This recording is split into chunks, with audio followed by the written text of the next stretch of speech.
تصنیف مهربانی در آواز بیات ترک از میرزا حبیب سما حضور. میرزا حبیب که معروف به حبیب سنتوری بود در اواخر دوره قاجار زندگی میکرد. در سنتور نزد آقا محمد خان سرورالملک درس دیده بود و البته از جوانی با ایشون همنوازی تنبک انجام میداد. به نظر میرسه که تنبک رو نزد پدر به نام میرزا غلام حسین مشهور به آقا جان سنتوری که اون نیز استاد سنتور بود و تنبک مینواخت یاد گرفته باشه و آوازخوانی رو هم باز نزد پدر کار کرده. معروفه که در دربار مظفرالدین شاه ساز میزده. میرزا حبیب جزو دراویش نعمت اللهی بود و اینکه عقیده داشت ساز و موسیقی در راه با عبادت خدا باید به کار رفته بشه و قبل از نواختن سنتور همیشه وضو میگرفت و با وضو ساز میزد و میگن به حالی میرفت که دور بر خودش رو متوجه نبود و در یک خلسه‌ای با خدای خودش راز و نیاز میکرد. از شاگردانش در ضرب میتونیم تقی نسب چی باشی رو نام ببریم، آقا جان دوم رو و حاجی خان. حبیب سنتوری یا میرزا حبیب سما حضور 3 پسر داشت به نامهای حبیب، محبوب و محب که حبیب و محبوب از پدر موسیقی رو یاد گرفتند و مخصوصا حبیب به عنوان که به نام حبیب سمایی میشناسیمش از استادان بزرگ زمانه بود که در سنتور میتونیم بگیم که نفر اول در دوره خودش به حساب میاد. میرزا حبیب در دوران احمد شاه یعنی اواخر دوره قاجاریه بدرود حیات میگه. این گوشه که در ردیف‌های آوازی به نام گوشه مهربانی هم شناخته میشه و به عنوان تصنیف حال مهربانی میشناسیمش، در بیات ترک 2 نواخته میشه. 30 کرون داریم، بقیه عادی هستند. در سیم زرد کل قطعه رو خواهیم نواخت. به این شکل شروع میکنیم که لا لا لا سول لا سی دو ره دو رم دو. اینجا رم به یک پژواک یا میتونیم حتی کنده‌کاری هم انجام بدیم. پس شد ره دو رم دو دو سی دو. بیات ترک 2 در شور لا واقع شده. در انتهای این قطعه میبینیم که فرودمون روی لا خواهد بود. تکرار میشه جمله لا لا لا سول لا سی دو ره دو رم دو دو سی دو ره دو رم دو دو سی دو سی دو سی سی ره سی دو. یک یک میریم پایین. ره دو رم دو دو سی دو سی دو سی سی لا. می می می می می فنم ره دو رم دو دو سی دو.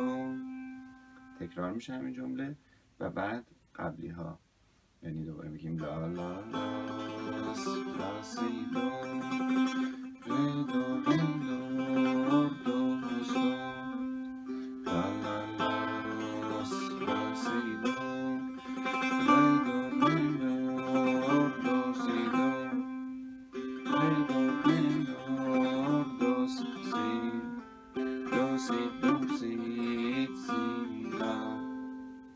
وزن این قطعه 3/4 هست. البته برخی این رو به عنوان 6/4 هم به حساب میارن، یعنی یک 2 ضربی ترکیبی که در قدیم رایج بوده به صورت این 2 ضربی های ترکیبی که حالا معمولا 6/4 یا 6/8 خیلی سنگین در نظرشون میگیریم، خیلی کند اجرا میشدن.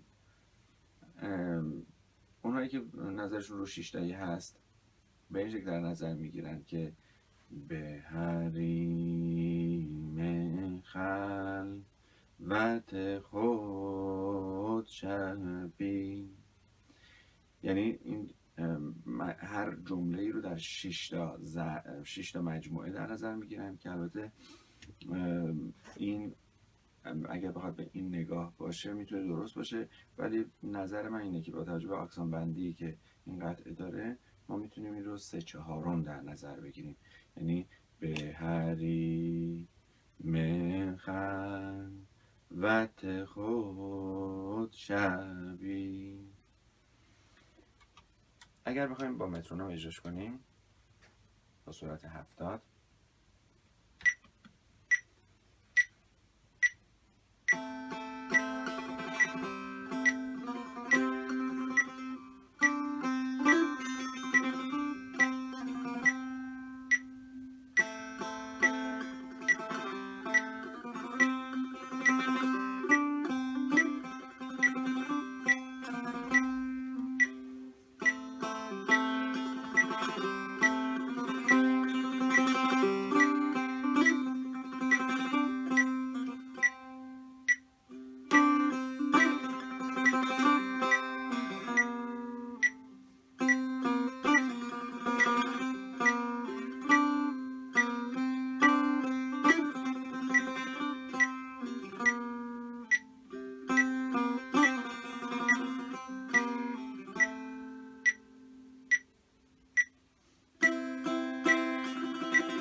خود مران